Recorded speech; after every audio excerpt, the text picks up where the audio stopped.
अब संघर्ष होगा, अब कोई रास्ता बचा नहीं है, अब नहीं बचा रास्ता। ये सरकार अगर हमारे अधिकारों को निगलने का काम करेगी तो हम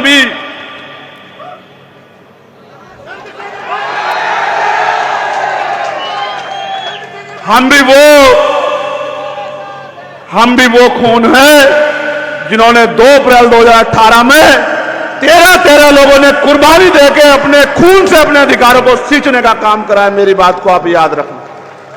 सरकार किसी भी कीमत पर अपने आप को संविधान से बड़ा ना समझे और पिछले दरवाजे से ये जो अधिकारों को निस्तानाबूद करने की जो तैयारी सरकार ने की है वो हमें दूध पीते बच्चे ना समझे। मैंने एक दिन पहले भी कहा था और आज भी कह रहा हूं, सड़कें जाम हो जाएंगी, देश रुक जाएगा, सरकारें त्राई त्राई मांगेंगी, सरकारें नाक रगड़ेंगी अगर हमने सड़कों पर उतरने का फैसला कर लिया। मेरी बात को सरकार याद रखना। इस बार तो मैंने आपसे आग्रह किया था, लेकिन इस बार मैं आपको प्रार्थना और आदेश कर रहा हूं, निर्देश भी दे रहा हूं कि 11 सितंबर को जैसे दिल्ली में गुरु घर टूटने पे हमने अपनी शक्ति का एहसास दिल्ली की सरकार को कराया था और दिल्ली की सरकार और सुप्रीम कोर्ट घुटनों के बल आ गए थे, आने वाली 11 सितंबर को एक बार और मैदान आपका इंतजार कर रहा है।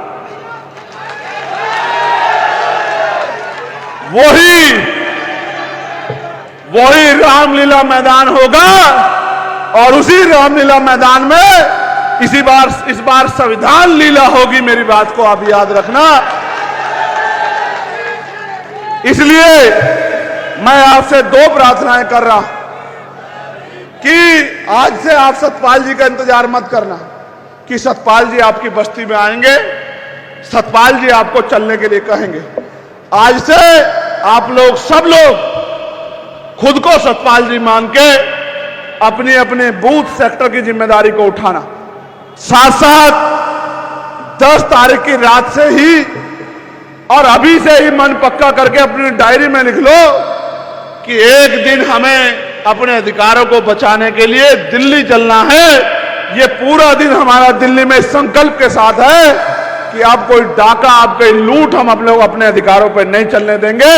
वो दिन चले गए कि एक लाठी से पूरे गांव को हाँक दिया जाता था, वो दिन चले गए। अब तो वो दिन है, अगर संवैधानिक मर्यादा में समझोगे तो संवैधानिक मर्यादा में समझाएंगे, और अगर गुंडागर्दी करोगे तो गुंडागर्दी का भूत ऐसे चुटकियों में निकाल दिया जाएगा कि दोबारा गुंडागर्दी करने की सोच भी नहीं रख पाओगे। पूरे उत्तर प्रदेश की पुलिस मेरे पीछे पड़ी थी तो ये गाजियाबाद के लोगों ने मेरा हाथ पकड़ के मुझे चलने की ताकत दी थी। मैं गाजियाबाद को अपना घर मानता हूं। ऐसी बहुत सी रातें हैं कि पुलिस पीछे पीछे और हम लोग आगे आगे, और जमीन पे लेट के हमने अपने भाइयों के बीच में यहाँ बहुत सारा समय जो है गुजारने का काम किया है। मैं इस मिट्टी को कभी भूल नहीं सकता हूँ। ये बहादुरों की मिट्टी है, ये बहादुरों का क्षेत्र है, ये बहादुरों का, ताकतवर लोगों का, विसंडी लोगों का क्षेत्र है। मैं इसकी ताकत को जानता हूँ। हमारे साथ मेरे पीछे रिटायर्ड सीओ हमारे बड़े सम्मानित नेता कल्याण सिंह जी भी बैठे हैं। मैं उनका भी धन्यवाद करता हूं। उन्होंने भी बहुत, और उनके साथियों ने मेरी बड़ी मदद की है समय समय पे। और जब जब मैंने दिल्ली में आह्वान किया सरकारों को धूल चटाने के लिए, तो गाजियाबाद ने सीना तान करके जो है दिल्ली की सरकार को मेरे साथ खड़े होकर आंख दिखाने का काम किया। मैं गाजियाबाद के साथियों का पुनः धन्यवाद देता हूँ। छोटे भाई गुलजार जी और तमाम सब लोग यहाँ लंबे समय से संघर्ष कर रहे हैं, लेकिन अब उस संघर्ष को एक रूप देने का समय आ गया है। आपने सामाजिक रूप से बहुत बार जो है विरोधियों को धूल चटाई, चाहे इसी पार्क में जब ये भारतीय जनता पार्टी के लोग पार्किंग बना के बाबा साहब अम्बेडकर को अपमानित करने का काम कर रहे थे, मेरी माँ बहनों ने मोर्चा लेके उनके मंसूबों को नाकामयाब करने का काम किया था। मैं इस बात को जानता हूं, आपकी शक्ति को जानता हूं। लेकिन सम्मानित साथियों, मेरी माँ बहनों, मुझे बताओ और खुद से सवाल करो, जब बाबा साहब अम्बेडकर ने हमें वोट का अधिकार दिलाया था और उन्होंने ये भी कहा था कि political power is the master की, कि राजनीतिक सत्ता वो चाबी है जो आपकी सारी समस्याओं का हल कर देगी, तो आप महसूस करो कि आज भी उत्तर प्रदेश में और देश के हर एक कोने में कमजोर वर्ग के लोग रोटी कपड़ा मकान से वंचित क्यों हैं, उन पे बुनियादी सुविधाएं क्यों नहीं हैं, आज भी उनको इंसानों जैसा जीवन क्यों नहीं मिल रहा है। जब हम इस बात को देखेंगे तो हमें ये एहसास होगा कि हमने अपने महापुरुषों की बातों को कानों से तो सुना है, लेकिन उस पर जिम्मेदारी से अमल नहीं किया है। जिस दिन हम जिम्मेदारी से अमल करेंगे और अपनी पूरी ईमानदारी से, जिस तरह से हम 8 घंटे अपना पेट पालने के लिए मेहनत रोजगार करते हैं, मजदूरी करते हैं, नौकरी करते हैं और 8 घंटे 10 घंटे की मेहनत में कुछ पैसे कमा के अपने बच्चों का पेट पालने का काम करते हैं, अगर 2 घंटे भी हम लोग मिशन का काम करें, अपनी पार्टी का काम करें और बहुजन समाज में भाईचारा पैदा करने का काम करें, तो वो दिन दूर नहीं कि राजनीतिक शक्ति आपके हाथ में होगी। आप ये जानते हो नहीं जानते हो कि जिस दिन से आप लोगों ने, मैं पुनः धन्यवाद करूंगा आपका कि आपने एक एक पैसा जुटा के, जब मैं नगीना में चुनाव लड़ रहा था तो मेरे हाथों को मजबूत करने के लिए भेजा और आपके उस पैसे से इतनी ताकत मिली कि आज आपका बेटा चंद्रशेखर आजाद दिल्ली में पार्लियामेंट में खड़े होके आपके हर एक अधिकारों के लिए संघर्ष करने का काम करता है। आपने मुझे पार्लियामेंट में बोलते देखा होगा, कितने लोगों ने देखा, जरा हाथ उठा के बताओ, बताओ दिल से, अपने दिल पे हाथ रख के बताना, बताओ आपका अकेला चंद्रशेखर हजार सैकड़ों पे भारी है या नहीं है, बताओ। अब ये काम आपने केंद्र में तो कर दिया, दिल्ली में तो कर दिया, लेकिन उत्तर प्रदेश में ये काम अभी अधूरा है। जब तक उत्तर प्रदेश में मेरे जैसे लोग विधानसभा लखनऊ में जाके और सरकार की आंखों में आंखें डाल के आपके अधिकारों के लिए संघर्ष नहीं करेंगे, आपके अधिकारों पर जो डाका पड़ रहा है उस डाके को खत्म करने का काम नहीं करेंगे, आपके क्षेत्र की समस्याओं के लिए आवाज उठाने का काम नहीं करेंगे, तब तक मुझे नहीं लगता कि गाजियाबाद में कोई बदलाव हो सकता है।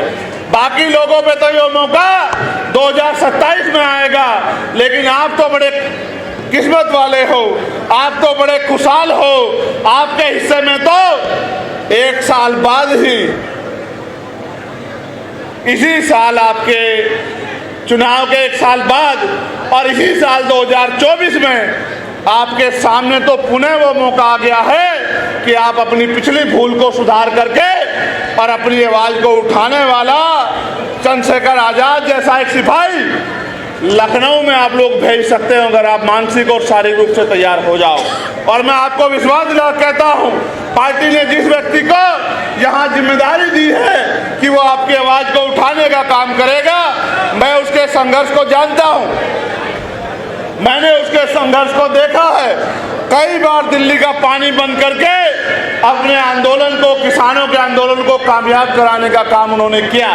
और अभी अभी जो शिक्षा माफियाओं के खिलाफ आंदोलन चल रहे हैं, मजदूरों के, किसानों के, नौजवानों के, बेरोजगारी के खिलाफ जो आंदोलन चल रहे हैं, उस आंदोलन में भी भाई सतपाल चौधरी कंधे से कंधा मिला के आपकी आवाज को उठाने का काम कर रहे हैं, बिना किसी पद पे होते आपकी आवाज बनने का काम कर रहे हैं। सोचिए, अगर इस बहादुर भाई को आपने वोट की ताकत से असेंबली में भेज दिया तो क्या गाजियाबाद में आपके हितों की रक्षा होगी या नहीं होगी, बताओ। क्या गाजियाबाद में आपके अधिकारों पर कोई डाका डाल पाएगा?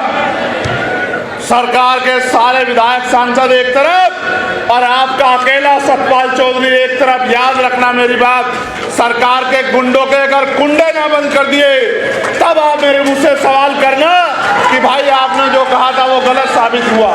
मैं आपको कहना चाहता हूं, हम पे विजन है उत्तर प्रदेश में बदलाव का, हम पे मिशन है महान पुरुषों के विचारधारा को, उनके सपनों को पूरा करने का। और हम में मादा है, हम में बल है, हम में जुनून है।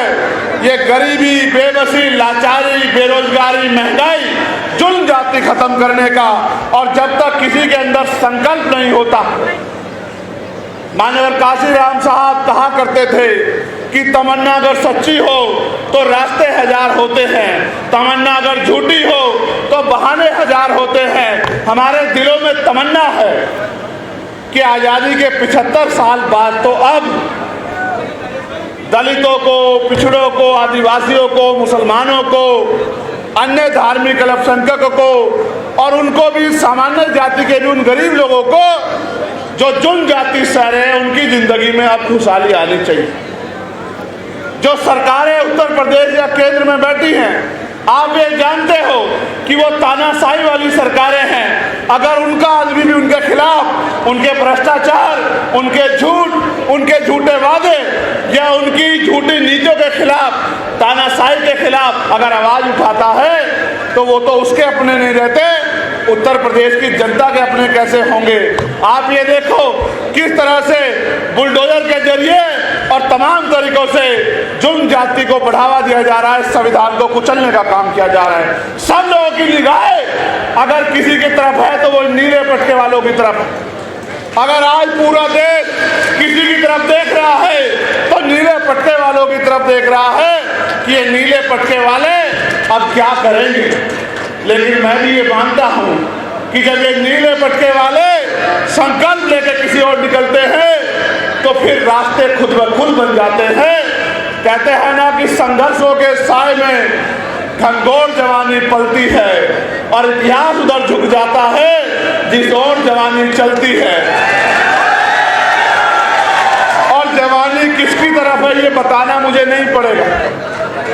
जवानी चाहे वो गाजियाबाद की हो या जवानी चाहे सिद्धार्थनगर नेपाल बॉर्डर की हो या जवानी दिल्ली में बैठे नौजवानों की हो, जवानी आज क्रांति का रास्ता अपना चुकी है। और जब तक वो सत्ता में बैठे लोगों का घमंड नहीं तोड़ेगी, सत्ता में बैठे लोगों का अहंकार नहीं तोड़ेगी, और जब तक वो इस भारत को संविधान के जरिए चलने वाला भारत, सम्राट अशोक के सपनों का भारत नहीं बना देती, तब तक वो रुकने वाली नहीं है। ये एक आंधी है और ये समय के साथ चलती है। जब आंधी चलती है तो छोटी मोटी चीजें उसका मुकाबला नहीं कर पाती हैं। आप याद रखो मेरी बात को, आपने समय समय पे देश के संविधान की रक्षा की है, गरीबों को मिलने वाले आरक्षण की रक्षा की है, समय समय पे देश के लोकतंत्र की रक्षा की है। लेकिन सबकी रक्षा करने वाले मेरे बहुजन समाज के लोगों, अब अपनी रक्षा के बारे में भी सोचो। ये सही है कि बाबा साहब अम्बेडकर ने कहा था कि हम प्रथम और अंत्य भारतीय हैं, लेकिन भारतीय होने का गौरव तो हमारे दिल में है और हमें इस बात का गर्व भी है। लेकिन जब तक भारत में गरीबों, किसानों, मजदूरों, नौजवानों, महिलाओं को सम्मान का जीवन नहीं मिलेगा, तब तक फिर भारत के गौरव के साथ बातों बातों में नारे लगा के खड़े रहना कोई अच्छी बात नहीं है। ये आपके हाथ में है कि आपका भविष्य कैसा होगा, ये आपके हाथ में है कि आपको रोजगार मिलेगा नहीं मिलेगा, ये आपके हाथ में है कि बहन बेटियों पे होने वाला जुल्म बंद होगा नहीं होगा, ये आपके हाथ में। मेरी बहन यहाँ खड़ी है, मैंने उनको संघर्ष करते देखा। मैं उनको याद दिलाना चाहता हूँ कि जब वो लोग संघर्ष कर रहे थे, उनकी टीम रात रात भर जाग के गरीबों के बच्चों के लिए स्कूलों में कम फीस में व्यवस्था हो जाए इसके लिए संघर्ष कर रहे थे। तो मैं दिल्ली में खड़े होके उनकी मांग को मजबूत कर रहा था कि भाई ये समझो कि शिक्षा हथियार है, इस हथियार को अगर आपने बाजारीकरण कर दिया, बाजार की भेंट चढ़ा दिया, तो गरीब का बच्चा अच्छी शिक्षा प्राप्त नहीं कर पाएगा। और जब गरीब का बच्चा अच्छी शिक्षा प्राप्त नहीं कर पाएगा तो 200-400 रुपए की मजदूरी करके या 5-7-8 हज़ार रुपए की नौकरी करके वो अपने घरों के हालात नहीं बदल सकता है। वो अपने टूटे हुए घर को पाई पाई बचा के भी 10 साल में भी पक्का नहीं कर सकता है। वो कभी अपनी माँ को हवाई जहाज का सफर नहीं करा सकता है, वो कभी अपनी बहन को एसी वाली ट्रेन में नहीं घुमा सकता है। प्रधानमंत्री जी तो दिल्ली में बैठ के नारे देते हैं कि चप्पल वाला हवाई जहाज का सफर करेगा। मैं आपको सच बताता हूं कि चप्पल वाले को 2 टाइम अच्छी रोटी भी मिल जाए सम्मान की, ये भी अब उत्तर प्रदेश में और देश में मुश्किल हो चुका है। इसलिए मैंने मांग उठाई थी, चाहते हो तो फिर करो कि राष्ट्रपति हो, प्रधानमंत्री हो, विधायक हो, मंत्री हो, मुख्यमंत्री हो, राज्यपाल हो या कोई भी ऐसा व्यक्ति जिसको सरकारी सुरक्षा मिली है, सुरक्षा मिली है, सुविधा मिली है या उसको आर्थिक मदद होती है, चाहे वो क्लास 1 का अधिकारी हो या क्लास 4 का अधिकारी हो, चाहे वो डीएम एसएसपी हो या एसडीएम एडीएम हो या दरोगा सीओ हो या कोई और अधिकारी हो, सबके बच्चों को सरकारी स्कूलों में पढ़ाने की इजाजत देनी चाहिए और कानून बना देना चाहिए कि सरकारी अधिकारी, कर्मचारी, नेताओं के बच्चे सरकारी स्कूल में पढ़ेंगे। आप देखो, महसूस करके, अपने दिल पे हाथ रख के महसूस करो, एक ही क्लास में मुख्यमंत्री का बेटा बैठा होगा, उसकी बराबर वाली टेबल पे मजदूर का बेटा बैठा होगा, उसके बराबर वाली टेबल पे एसडीएम का बेटा बैठा होगा,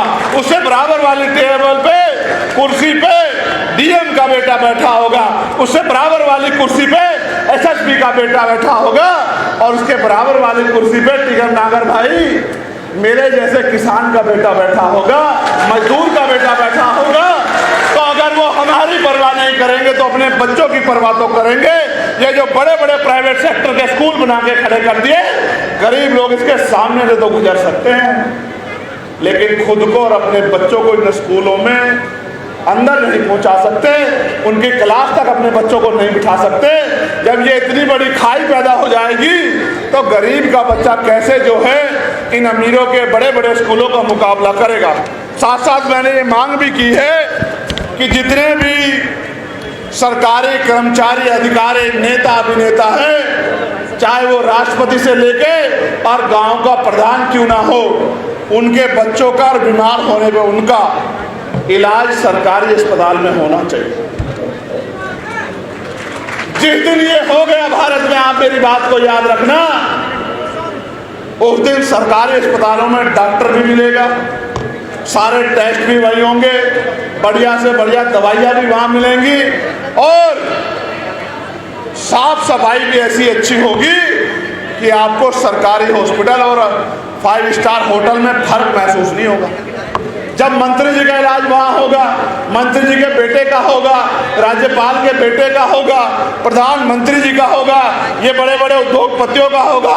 ये बड़े बड़े उद्योगपति नेता खुद तो प्राइवेट हॉस्पिटल में जाते हैं और हमसे कहते हैं कि हमने सरकारी अस्पताल अच्छे बनवा दिए हैं। अगर इतने अच्छे बनवाए हैं तो पहले अपना इलाज कराओ, फिर गरीबों को उसमें धक्का दो, तब मैं मानूंगा कि आपने हमारे लिए अच्छा बनाया।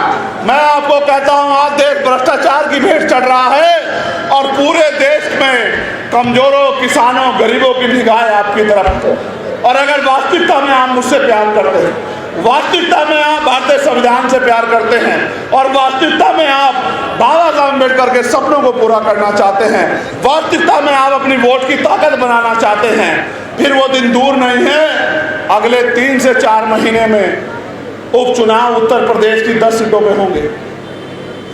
टोटल सीटें तो 403 हैं, लेकिन चुनाव 10 सीटों पे उपचुनाव होंगे और पूरे प्रदेश की निगाह इन 10 सीटों पे होगी। जहां कुछ लोग चंद्रशेखर आजाद को हराने के लिए लड़ेंगे, वही आजाद समाज पार्टी उत्तर प्रदेश में नया विकल्प बनाने के लिए लड़ेगी चुनाव। और विकल्प भी ऐसा जो विकल्प एसी के कमरे में पड़ के नहीं, सड़कों पे गरीबों के बीच में खड़ा होकर उनकी लड़ाई लड़ने का काम करेगा। ऐसे नेताओं का निर्माण होगा जिनके लिए अपना हित बाद में होगा और समाज हित, क्षेत्र हित, प्रदेश हित पहले होगा। जब ऐसी विचारधारा के लोग आगे बढ़ेंगे तभी प्रदेश में परिवर्तन होगा। आप अपने दिल पे हाथ रख के बताओ, रात को 11 बजे अगर आपकी बेटी घर से निकल के बाजार की किसी दुकान पे जाओ तो क्या आपका दिल उत्तर प्रदेश में आज धक धक करता है, नहीं करता है? बताओ, क्या आपको भय लगता है, नहीं लगता है? बताओ। तो तो सब कुछ होते हुए भी अगर बहन बेटियां उत्तर प्रदेश में सुरक्षित नहीं है तो मैं मुख्यमंत्री जी से कहना चाहता हूं कि आपको कोई अधिकार नहीं है कुर्सी पे बैठने का। अगर आप में जरा सी भी नैतिकता हो तो आपको कुर्सी छोड़ देनी चाहिए, क्योंकि 7 साल के कार्यकाल के बाद भी आप उत्तर प्रदेश की बेटियों को सुरक्षा देने में, सुरक्षित रखने में कामयाब नहीं हो पाए। आपको कोई अधिकार नहीं है कुर्सी पे बैठने का। सिर्फ बड़ी बड़ी वादे करने से काम नहीं चलेगा। जब राजनीतिक शक्ति दूसरे लोगों के पास होगी, जैसे आज भारतीय जनता पार्टी के पास है, तो आपके हाथ ऐसे फैले हुए हैं, और जब राजनीतिक शक्ति आपके पास होगी तो आपका हाथ देने वाला हाथ होगा। आज मेरा पूरा परिवार इस मंच पर एकजुट हुआ है। मेरे दिलों में बड़ी खुशी पैदा हुई है। मुझे ऐसा लगता है कि जो भार मेरे ऊपर है वो भार थोड़ा कम हो जाए, क्योंकि मैं इनकी शक्ति को जानता हूं। मैंने इनको संघर्ष करते देखा है, मैंने इनसे बहुत कुछ सीखा है। मेरा दिल ये कहता है कि आज और इसी समय से उत्तर प्रदेश में परिवर्तन का एक चक्र जो हो चुका है।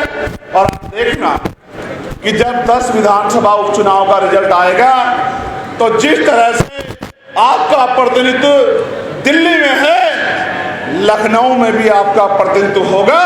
आपकी बात को कहने वाला और ये नीला पटका पहन के बहादुर योद्धा की तरह, शेर की तरह दहाड़ने वाला आपका सिपाही विधानसभा में होगा, ऐसा मेरा विश्वास है। मगर ये तभी संभव हो सकता है जब गाजियाबाद के लोग मन बना लें और गाजियाबाद के लोग अपनी जिम्मेदारी को उठा लें और आज से ही वो संकल्प ले लें कि हमें रोज 1 घंटा लोगों को आजाद समाज पार्टी से जोड़ के, उनकी विचारधारा, उनके विजन से जोड़ के और गाजियाबाद से नई शुरुआत करनी। क्योंकि बाहर के लोग मेहनत कर लेंगे अलग बात है, लेकिन जब तक गाजियाबाद का मेरा परिवार, नरेश भाई, विजय भाई, संजीव भाई, बिरजू भाई, तमाम लोग जो हैं, ये मेरे पुराने साथी, जब तक कमर नहीं कसेंगे तब तक लड़ाई आगे नहीं बढ़ेगी। सतपाल जी को मैं देखता हूँ, वो सुबह सुबह पार्क में जाते हैं। सतपाल जी को मैं देखता हूँ, वो हर आंदोलन में जाते हैं। अगर आप सब लोग सतपाल जी बन जाओ, सीओ साहब पीछे बैठे, अगर आप सब लोग सतपाल जी बन जाओ तो वो दिन दूर नहीं कि ये लड़ाई हम लोग बड़ी आसानी से जीत जाएंगे। जहाँ तमाम लोग पैसे वाले लोगों को, ताकतवर लोगों को मुकाबला करने के लिए मैदान में उतारेंगे, वहाँ आपका ये किसान का बेटा यहाँ के कमजोरों, किसानों, मजलूमों, मजदूरों, मजबूरों, महिलाओं, बेटियों, संघर्षशील लोगों की आवाज बनके इस लड़ाई को मंजिल तक पहुंचाने का काम करेगा। और मैं आपसे एक और चीज मांगना चाहता हूं। ये बात तो मैं सतपाल जी के ध्यान में भी और चित्तौड़ साहब के ध्यान में भी लाना चाहता हूं, और अपने सम्मानित नेताओं के ध्यान में भी, जिन्होंने पश्चिम की बागडोर संभाल रखी है।